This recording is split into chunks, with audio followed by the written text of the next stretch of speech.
Gue mau awali video ini dengan nanya kepada kalian. Kalian pernah gak mimpi kalian dikejar hantu atau dikejar sesuatu di mimpi, terus kemanapun kalian sembunyi, kalian pasti ditemukan? Nah, hal ini mirip sama kasus yang ada di cerita ini, yang mau gue ceritain tentang si Keekihime. Kejadian si Keekihime dan stalkernya. Sebelum gue ceritain semuanya, gue mau kasih tahu siapa si Keekihime ini. Jadi si Keekihime itu cosplayer dari Austria. Bukan cuma cosplayer biasa, dia juga idol. Dan dia pengisi suara dari channel Kiara Takanashi Kiara, VTuber Hololive. Jadi kenapa hal ini bisa booming di di komunitas VTuber? Karena dia memang tokoh penting di dunia VTuberan gitu. Maksudnya dia salah satu member Hololive English pertama. Jadi impactnya ke komunitas VTuber gede banget. Gue agak ragu sih ngomongin dia siapa, tapi kayak kalian udah tau lah, we both knows kayak Keekihime, Kiara, terus kayak Demon Dice siapa, Kobo siapa yang terbaru, we knows. Jadi I'm not gonna fucking bullshit that, so I just tell you who is she and why she is really important in this story. Jadi kejadiannya itu di Comiket itu ketika seorang cosplayer, para cosplayer itu bertemu. Dan si Keekihime itu dia cosplay jadi Asuka, ini gambarnya. Dan ya, long story short, dia itu dipeluk sama strangers, sama orang asing, sama ugly bastard. Ya, jadi di ceritanya dia itu ke Comiket, terus dia pengen photoshoot tuh. Emang dia kan jualan foto juga lah, biasa kayak cosplayer pada umumnya, maksudnya kayak jualan foto. Nah, pas dia photoshoot di rooftop, tepatnya di atap Comiket itu, dia dipeluk. Bukan dipeluk wholesome kayak dipeluk minye enggak, dia dipeluk secara paksa sama orang strangers. Sampai si Keekihime-nya itu teriak sekuat tenaga sampai orang di sana heboh. Dan abis itu dia dilerai. Dan ceritanya sampai di sana. Singkat, padat, jelas bukan?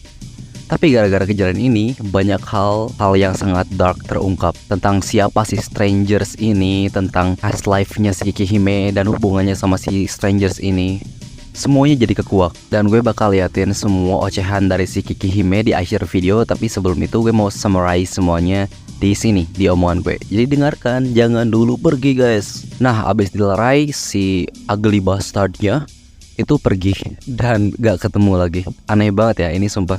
Ini hal-hal yang bikin komunitas VTuber itu kayak sedikit kecewa terhadap orang-orang di sana, kepolisian di sana. Soalnya memang gak bisa dilaporin katanya, karena si Keekihime bukan orang Jepang. Gila, parah banget gak sih itu? Jadi katanya dia harus lapor dulu ke pemerintahan Austria, abis itu baru ke Jepang, dan dia baru bisa di file kasusnya. Tapi itu kayak gak make sense gak sih? Masih lama gitu anjing, lama banget prosesnya, gak make sense. Nah, dan usut punya usut, si strangers dalam kurung strangers itu bukan strangers ternyata guys. Jadi dia itu punya suatu experience. Si Keekihime itu punya experience sama strangers ini di masa kelamnya, pas waktu umur dia 16-17 tahun lah, pas masih jadi idol, pas masih live stream di NND atau Nico Doga. Jadi Nico Doga itu kayak apa ya, kayak Bilibili atau Twitch lah, tapi versi Jepangnya gitu. Jadi si Keekihime itu emang udah terkenal dari dulu ya. Di fansbase-nya gak sebesar sekarang. Nah, orang yang strangers tadi itu salah satu fans si Keekihime pada waktu dulu, pas umur dia masih 16-17 tahun. Kebayang gak tuh? Gila, lu di stalk dari umur 16 sampai sekarang dia umurnya 29, si Keekihime itu. Jadi udah 1 dekade lebih. Anjir. Sama kayak mimpi gue tadi kan, yang analogi tentang mimpi. Itu kayak dikejar sama hantu, lu kemana pun dikejar terus-terusan. Itu sumpah creepy banget sih. Dan bentukan si strangersnya itu bukan orang Jepang, kurus. Enggak, dia kayak gede, bapak-bapak, bukan bapak-bapak sih, om-om 10 tahunan, anjir, kayak ugly bastard di hentai-hentai. Di hentai-hentai yang pernah kalian baca lah, gue tahu. Dan dia pun sebenarnya udah infamous, udah terkenal kalau dia itu emang aneh gitu. Sebagian orang ngomong kalau dia itu punya mental illness, tapi enggak, I not buying it. Itu cuman kayak pertahanan. Kalau misalnya dia melakukan hal yang aneh, dia orang gila, jadi he can get away with it gitu. No, I not buying it. Nah, selain kejadian di Comiket ini, terus ada kejadian lain yang sebelumnya, yang di umur 16-17 tahun itu gue mau ceritain sekarang. Itu katanya peristiwanya itu di airport. Sama pas dia mau ke event Comiket dari Australia ke Jepang, terus mau ke event Comiket di airport, dia itu di stalk sama si cowok ini, si Stranger's Ugly Bastard, aka gue gak tau aka apa, pokoknya aneh banget orang ini.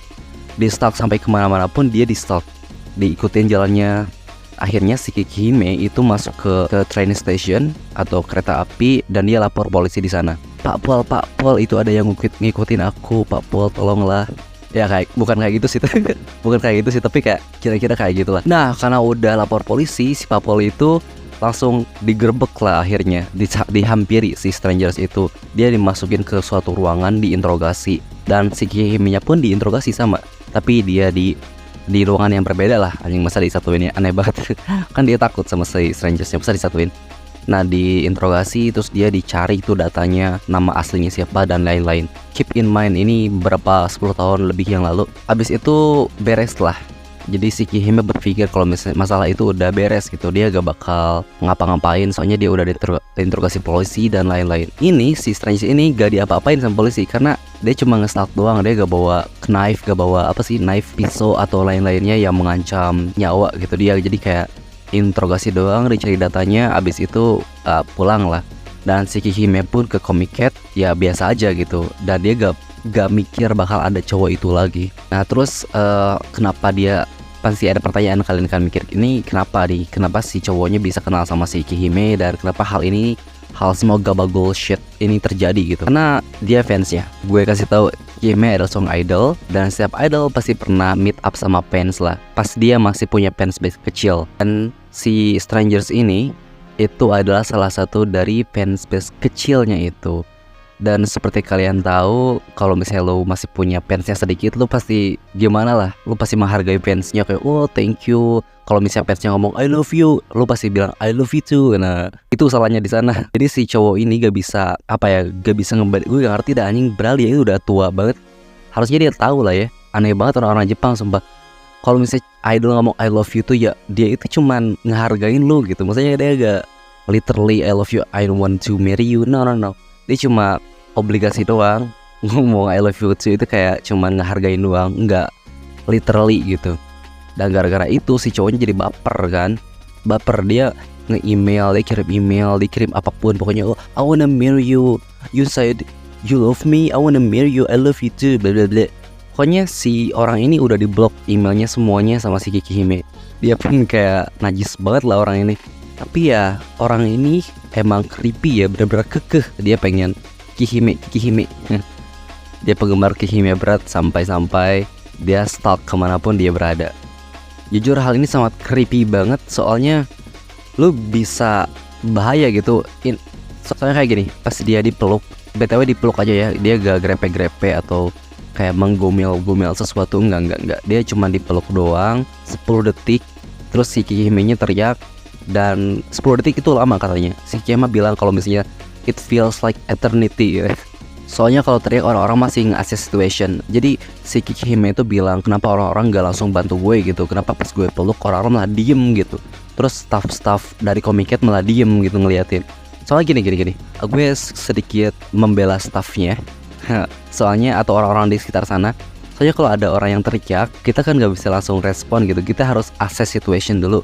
Itu ada yang teriak, ini apa nih? Kita lihat-lihat dulu kan. Oh, pelecehan, baru kita lerai. Jadi memang harus ada jeda dulu sih. Ya sayang banget, maksudnya kan kalau misalnya tiba-tiba kayak gitu, itu unexpected sama orang-orang kan gak tahu ya kalau si cowoknya itu punya pisau misalnya, atau punya hal-hal yang mengancam nyawa.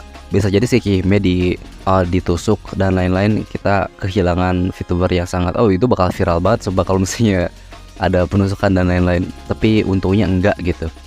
Ya semua cerita gabagols ini itu pelajaran kalau misalnya kita harus selalu hati-hati, harus punya self defense, kayak misalnya pepper spray.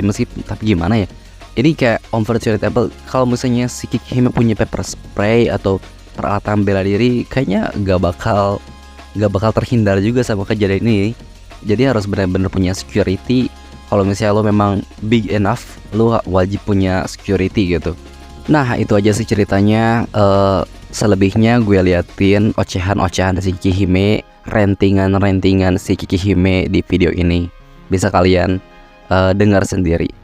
Nah terus ada hikmahnya di balik cerita ini. Be safe, I don't know. Gue gak tau ngomong apa anjir. Pokoknya hikmahnya itu harus lebih hati-hati lagi buat kalian influencer sama VTuber. Terus kalau kalian punya fans yang terlalu gila, kalian harus hati-hati juga. I don't know, I just yapping. Ya ini kata si Keekihime.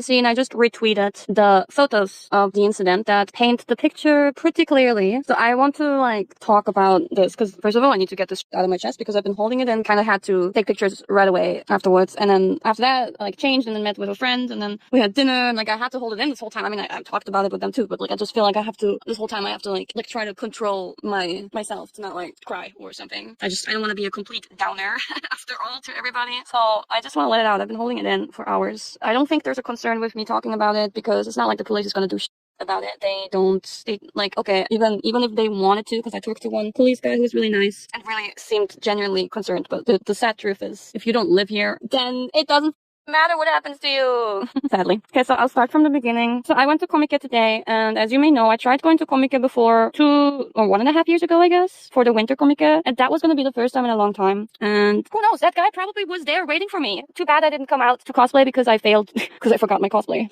part of it. So 1.5 years ago, I was going to go, but then it didn't work out, so this was going to be my revenge. This was going to be my revenge. I was going to be there for the first time in many years, enjoying myself at Komike. I haven't been to Komike for 5 years, I think. Before Corona and even before that. So I was looking forward to it, but also terrified because of the crowds and the heat. Ideally, I did not want to go to summer Comiket, but to winter Comiket. But I've been to Comiket many times before, and I know how it is. And there's been incidents with the same guy as well at Comiket, or was it Tokyo Game Show? I'm not sure. In the end, same thing. Although I think it was Comiket. I announced it beforehand because it's been so long since I was at an event like this in Japan, and I did not think of this guy's existence anymore because I haven't given him an opportunity to assault me for a long time, I suppose. I thought he would have by now moved on, go somewhere else, and leave me alone. Because I didn't even think of the possibility that he could be there. So I thought it would be fine to, share that I'm going. And I wanted to give the opportunity to fans to see me. And I just wanted to do my normal cosplay stuff, Years ago, I would always say where I'm going at events and all that. I just wanted it to be normal.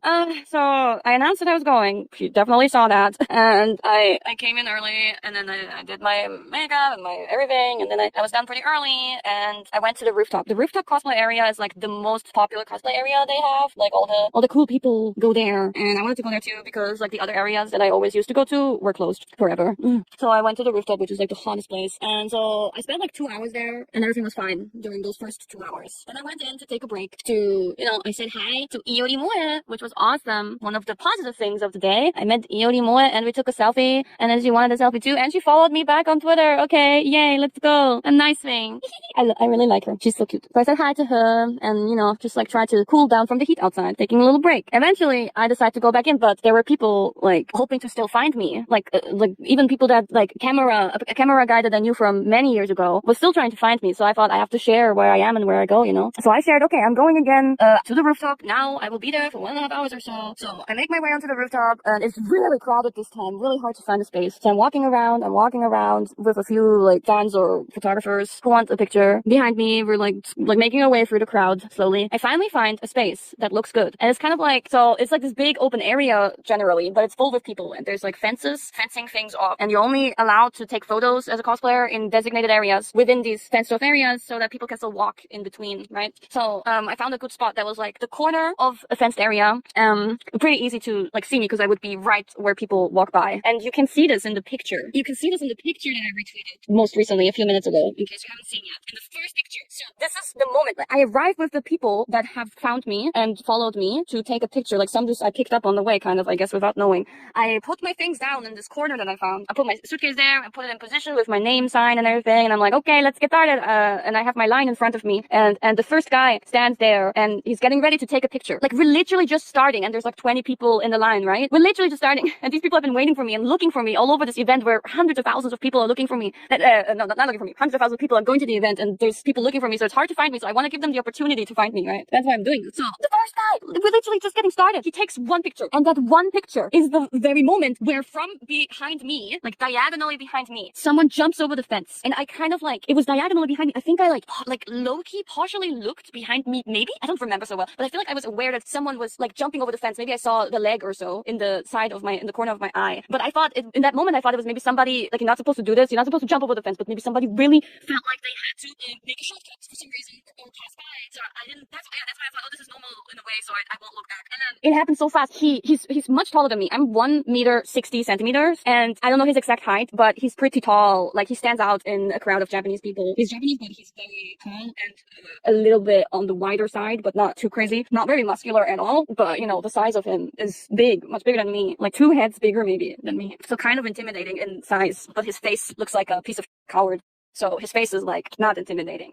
His face is really just the face of a disgusting pig. So with that being said, it happened so fast. He jumps over the fence diagonally behind me. He, like, you see it in the picture when I say he grabbed me. He didn't just grab my arm or something. He grabbed my whole body, like jumped me, and I'm like kind of like trying to get away from him. He still jumps me and grabs me, and I don't get away from him. And this whole time I'm screaming out of the top of my lungs from fear and terror, because this guy gives me PTSD, because it's not the first time, and I did not expect this ever. And I would see this piece of son of a, I didn't think I would see him again. He jumps me, and I'm screaming, and I'm screaming, and I'm screaming, and this felt like an eternity. I think it was unreasonably long. I think, okay, I will give the people, the excuse that they were surely confused and shocked, but that resulted in him being on me longer than I would have wished. I mean, ideally, he should have never touched me, but it felt like an eternity, and I felt disgusted and sick in my stomach, and it felt like, okay, realistically, maybe it was 10 seconds, and it felt like an eternity. You know, when something happens, and it's not that long in reality, but every second longer makes it so much worse and makes it feel an hour longer or whatever. And obviously I'm screaming and not liking it. He's not letting go. People finally start to grab him. I think I don't know what was happening, but they're grabbing him. I would assume several people tried to like get him off of me, drag him away, but he's like really holding on strong. Finally, they get him off of me. By the way, he didn't grope any parts of my body specifically, like let's say like boobs or so. Not that I could in that moment be aware of. It was more like a full body grab, like, bro. They finally get him off of me, and I'm like hyperventilating and like so in shock. Like my body wants to cry, my body wants to puke, my body wants to scream more, my body wants to my body wants to just like, I'm freaking out. I'm hyperventilating. All the, it's like, you know, this is the most crowded cosplay area. Everybody's like shocked at what's happening. I think my screams were so loud, like people in a 200-meter radius probably heard me. Everybody looked around. People stopped when they weren't supposed to stop in the pathways. They're like, oh, just please keep on moving, please keep on moving. But everybody's just stopping, looking. Some people are filming, and everybody's just shocked. And there was like a cosplayer next to me, and I feel really bad to her, because when I was like running away from the guy being grabbed, I very much intruded her like personal space, and with all the people then being around me trying to protect me, yeah, we were like, obviously, like, I apologized to her, and she was like, oh, it's okay, don't worry. And she was also like, you know, everybody close by could not like just move on with what they were doing. They were like all shocked. So I'm sure she understood the situation. And I feel like, you know, we girls, we gotta hold together and be strong and support each other. I'm sure she sees it the same way. But yeah, everybody's looking, and then Comic staff, like, this is all happening fast, right? Comic staff comes over, like 3 or so, and like join the like circling of the.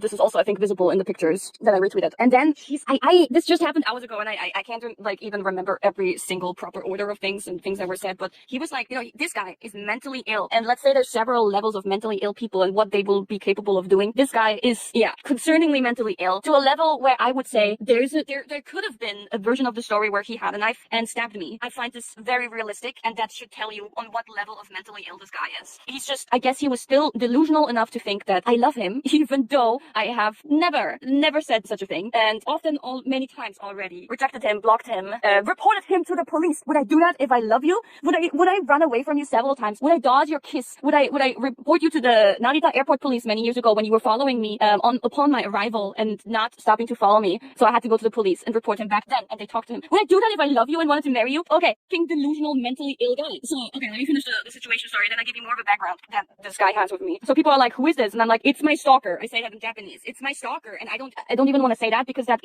me saying that in Japanese or in English makes me feel sick, because the word my, when I think about it, like while I'm saying it, it's hard for me to say. I don't know how to explain this, but it's almost like a friendly thing. Do you know what I mean? Like saying my to somebody who you hate and you're disgusted by, and you don't want to see or perceive or anything. I don't want to say any word that is attached with my. I don't want him to be my anything. Can throw up. Does that make sense? I hope that makes sense. Yeah, it makes it personalized, and I don't want anything. No, anyway. So like he's like, oh, what do you mean? I'm your stalker. Why didn't you block me? And I'm blocking him. I don't even know his Twitter anymore. I must have blocked it a million years ago. And then he's like, oh, but I've been sending you mails. What do you, like, okay, I get like weird mails every now and then. And now that I think about it, oh yeah, there was certainly like some stalker emails that could have been from him that were insane and just weird. And, you know, the typical, I love you, marry me, you love me too, blah, blah, blah. I haven't looked at it in a long time. But then probably I put the emails on like mute as well, like the sender. So how is any of that, like how is you sending me emails an excuse for you doing that? How is that a defense? You mean I should be aware of, or like I've never replied to an email once. How does that excuse anything? But he's like making his delusional defense comments in his mind. All of this surely makes sense. So he's screaming over, like we're like a few meters apart. Everybody's like circled by people. He's screaming these things over, and I'm hyperventilating, feeling sick. I don't want to talk to him or see him. So I'm like, why the fuck is he still here? Because he's not leaving. He's like staying, and he still continues to stay. And I don't even know. Like they were asking me like who he is, and I'm like, yeah, he's just a stalker who we had incidents before, and I reported him to the police before, and this and that. And I don't know what they were talking with him there. Really, I was not able to listen because I was panicking. I'm pretty sure that was a panic attack. And then like he's there for a while, right? And then I thought, because I didn't see him anymore, I thought they brought him just like somewhere else to have me calm down, have him not be in my view, have him not talk to me. So he wasn't there, and then the staff asked me a few more details and like what I want to do and all that, and with just like I don't know. And then they're like, okay, so I think what do you want to do? Would you like to go to the police and report him? And I'm like, actually, yeah, because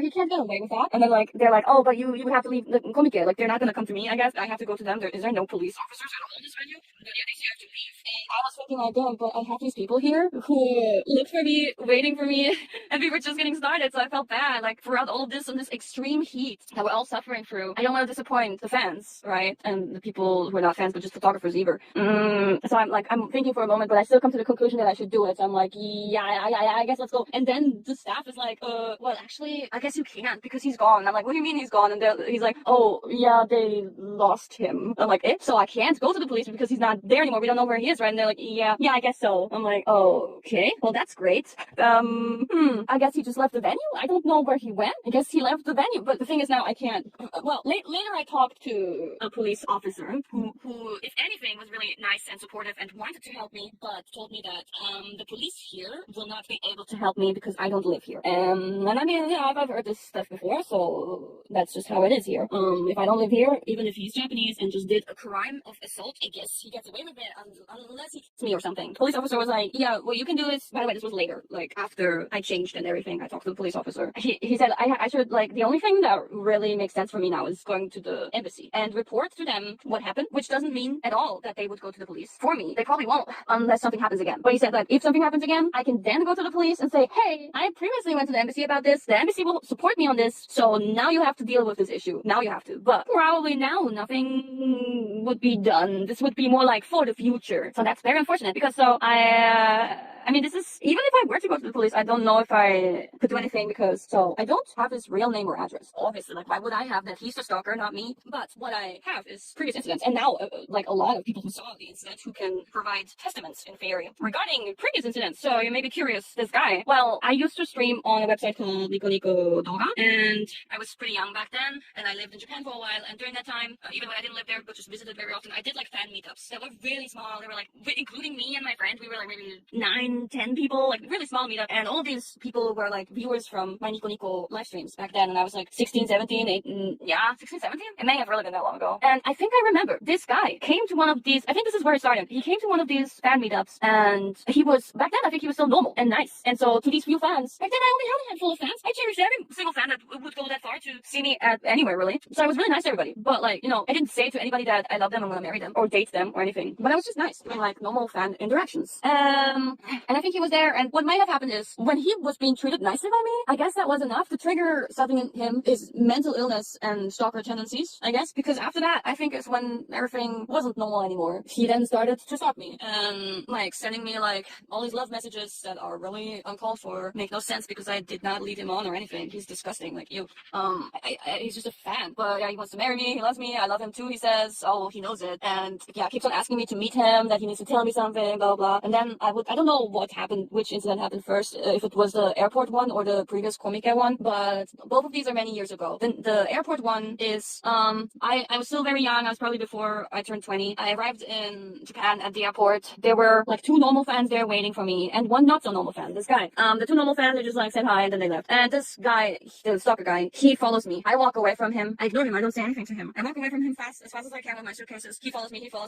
I go to one side of the airport, I go to the other side of the airport. He still follows me. me. I try to go up the escalator, follows me. I go down, he follows me. But I need to go to the train. I'm trying to get rid of him because I'm not going to board the train with this guy so that he knows where I'm going. So then I'm like, well, I look for police. I go to the train part of the station of the airport, and I find the police that is like stationed at the train station. Haha. And I'm like, hey, this guy is following me. He's still following me when I'm talking to the police. What a fucking idiot. And they're like, oh, okay. They go to him, they bring him in. They put me in a room, they put him in a room, and they talk to us separately. This was before Comic I can't just put him forward Comic Why is always fucking Comic man? I'm so, and we talk in these rooms, and I explain to them who he is and how he, has been like bothering me. And they ask me like, why I'm here? I'm like, I'm going to Comic They're like, oh, well, maybe you shouldn't go because of this guy. And I'm like, that's your solution? Like, I came here from all the way, from Austria, and I came here for Comic so I'm going to go. And they're like, well, okay, I guess so. They said like they're taking his data, so that I think they said if anything happens, let us know. Now we can't do anything because nothing really happened. But if something happens, we have his data. So they have his real name and stuff. But this is so many years ago. I asked the policeman that I met today, how long do you keep records generally? And he was like, maybe 3 or 5 years, depends. Honestly, I think that record is lost anyway, if that is true. But I would hope that you could still dug it out. I don't know. I mean, maybe because it never went to court or anything, that's why it would be gone, because it was just like a record of sorts. But yeah, back then, they took me quite seriously. They were just like, okay, we can't really help you now unless something happens. And when something happens, it's too late. Duh. They were also like, okay, well, we are, in this region, we can't help you in any other regions because like it's a different prefecture where Comic is happening versus where the airport is. So anyway, I go through the event, and I think in this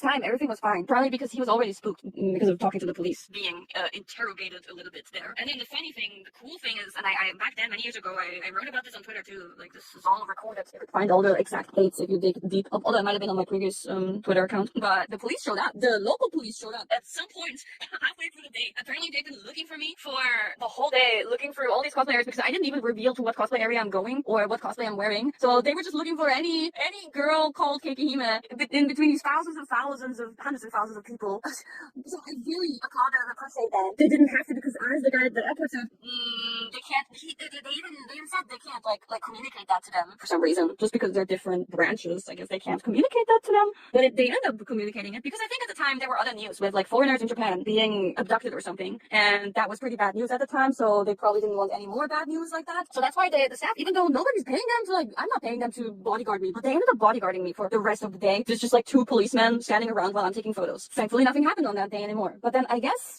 it was surely then after that, 1 or 2 years later, I suppose, a different comic. I was just like, doing my thing, standing around, taking pictures with photographers, and they stand in a line. So I can't really see when because I'm focusing on taking pictures and looking at the camera. So I guess I didn't see this. It's been so long, I don't remember. But I didn't see the guy, I guess. But he was standing behind a photographer, I think. Or was he standing on the side and then just coming up to me? Whatever. Like he came up to me and he immediately goes too close to me and tries to kiss me. I dodge, and this is after I already went to the police with him. Right? I dodge, I kick him, and he takes 2 steps back, looks at me, shocked, like he's a deer on the highway. You know what I mean? At night, a deer standing on the highway in front of a car, like what? Looks at me shocked. I'm like not sure what the just happened, but upset and like about to cry. There's a few camera guys around us, but they didn't look at the moment. They looked away, and we weren't in a mega crowded area at that point. But yeah. I don't remember how it all ended. I must have written about it on Twitter back then. I don't know when it was, but anyway, we somehow were able to go different ways for some reason. I think, I don't know. But it happened, It happened. Another incident with the guy. And that's so many years ago. That must have been the last time I saw him. Maybe, I don't know, 8, 9, 10 years ago. Maybe I'm totally miscalculating. I don't know. And I think a while after that, for months or years, he still continued to write to me or try to get to me in a creepy way. Again, like, oh, I know you love me. I know you love me. You need me. I need you. Blah, blah, blah. Disgusting. Delusional. And now it was my first comic in a million years. I did not hear from him in a million years. Honestly, those emails, I didn't even realize that was him. But that doesn't excuse anything anyway. Him sending me emails. What am I supposed to do? Is that because I'm not even answering? Is that supposed to be a good reasoning as to why you assault me in public again? So yeah, I did not think he would be there. So from now on, I don't think like anything like me bringing pepper spray and tasers and stuff would help, because I imagine if I were in the same situation and I had pepper spray, I wouldn't have been able to use it. It would have been in my bag that would be 1 meter next to me. The guy would grab me, push me to the side while I try to dodge and run away. And how the would I be able to grab it in that moment? These kind of items would not help me. Now I wasn't completely alone. I was with someone there to help me with stuff, but that didn't help me either, obviously, in that situation. It was not something that avoided anything. So I guess my solution is, I guess I really have to hire a pink bodyguard in a suit from now on. I really thought I could avoid this kind of stuff. Like I'm like a relatively easygoing person when it comes to this stuff. Like I try to handle these issues on my own, and usually those issues don't arise anyway. But I can't can't go to another event in Japan with the risk of this guy going there again. I would hope he finally got the hint now, but I can't be sure, right? So I guess for the next couple of events, whenever that will be, I will get a bodyguard, a real one, not just someone who's offering their help to me, a real one, professional one. And because I don't, but another thing I could do, I guess, is like not announcing the events I'm going to. But the whole point is that I like can give you guys a chance to meet me, and even if it wasn't about fans, I would want photographers to find me and take pictures with me and stuff, right? Especially ones that I know from a long time ago. So I would want to somewhere just like be able to, like any other normal cosplayer, be able to announce I'm going to an event, I'm going in this outfit, see you there. And I've been generally relatively secretive about events. Like Dokumi announced quite ahead of time because I had a booth, but like the convention in Italy, I tried to keep quiet about it and like low key about it as much as I could, so that at least people couldn't maybe plan too far ahead to find me there in case they had bad intentions. But then there's so many people with good intentions, and I don't want to ruin their experiences, their possible experiences. I don't want to punish everybody for one single bad guy who should ideally just perish forever. But I can't punish everybody else for that guy's behavior. I don't want to. And while I was feeling like super disgusted, like, cause my whole body, you see it in the picture, my whole right side of my body, the moment he let go, I had this sensation in my body that felt like I want to rip off my arm. I want to take a shower immediately because I feel so violated. I couldn't though, but as I said, we just started taking pictures, so I wanted to, be nice to the people who were there for me. And, the guy was gone anyway. I couldn't do anything anyway because he was just let go into the free once again with mentally ill dude. So yeah, I don't know. I think I said it all. I think I'm not gonna do this really in overseas events, like European events. Another thing I was thinking, because for me it's really just about taking pictures when it comes to like Japanese events. And if you are at like an official booth, a Kigyo busu, working for like game companies or so as their official cosplayer, which is something I always wanted to do. If you do that, I feel like if I did that, I feel like I would be more protected. Fans would still be able to see me, but there would be booth staff, many, perhaps security too, and I could like warn them beforehand to keep an eye out for such a guy and all that. I feel like I would feel generally more protected in such an environment, in such an event. I just need one of these booths to hire me. But I always wanted to work for an Arknights booth, man. So wink wonk. Please save me from my misery, Yoso. Please let me work for you and give me your protection, your divine protection, Arknights, please. So those are my two solutions, I guess, to either be hired at a booth when it comes to Japanese event, hired at a booth, or get a freaking real bodyguard. I almost feel ridiculous for like showing up with a bodyguard. Like if nothing happens, it's like, of course that's good, but it's like I feel like pretentious or so. But well, now we have very recent proof that it is indeed necessary. So yeah, I am really, really disappointed that something like this happens and ruins my day. Because besides that, things were fun. I met Haneame, the beautiful lady, and had dinner with her, and I had a shower in her bathroom, and she wanted to take the shower with me, and I said, no, please let me shower alone.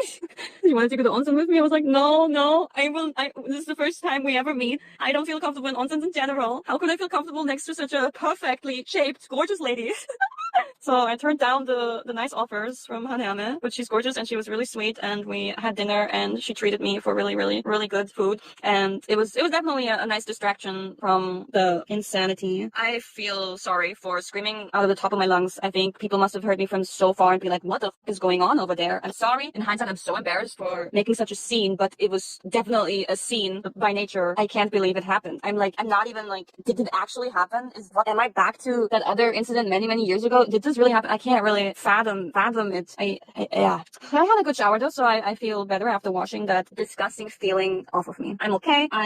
People have been saying I'm glad you're safe now, but like that's the thing. And maybe I'm safe now, but I wasn't safe then, so I'm not safe. I'm like, yeah, mentally in distress. But I'm glad I could let it out. You guys heard the story, and I retweeted something that you are very welcome to retweet. Please retweet it as much as you can. Thank you so much for the fan who took the pictures as great evidence. I appreciate it. Yeah, I'm gonna rest now, and I don't know if I'm even considering next Comic, but just in general, because I don't know if I would have time for it. If I go, don't worry, I would go with either a real bodyguard or try to be in a safer environment, like a company booth. It's just like, this is another one of these cases where I'm sad that I cannot do my one single hobby in a normal way anymore as I used to in the past, and always have to be wary and on alert and careful. And just like there's some people who I tell about previous stalker problems that I have, and I feel like people don't take it seriously. Like, this is fucking serious. When I say this person is dangerous, please take it seriously. Just throwing that out there, but I think it's not gonna be heard by the right people necessarily. But I think by now I have a good sense and radar for mentally ill people who like to stalk others, because I have my fair share of those. I'm gonna be okay. And I wanted to let this out so that I can move on and not let this occupy my mind for too long. I don't know where the hell that rumor would come from, but this guy did never try to invade my home. I don't know if this comes from this one one old clip of me when I did a stream. I don't know if it was a Twitter stream or a Nico Nico stream back then, but that was when I wasn't living in Japan. I was just in an Airbnb. It was a shitty, old, scary Airbnb, but nobody tried to break in. There was just like loud, creepy wind, I think. I don't know. I was definitely scared. I was crying because of that. I think I was just scared of cockroaches that were on the floor where I was supposed to be sleeping. I was panicking that I didn't want to stay in that Airbnb, and that's why I was screaming, like trying to get myself calm by having like not being alone by streaming. You know, if I'm streaming, I'm not alone, right? You guys are right here with me, right? So that's many years ago. I was not like, nobody was breaking in and assaulting me. I was just like freaking out because of loud noises and old dirty Airbnb that I didn't know how to get the shower to work because it was like 50, 60, 70 years old, and cockroaches, and it was definitely scary and sketchy. But that guy didn't break in. He was not part of that story. So please don't start mixing stories of my life that you don't really know the details and the origins from. I see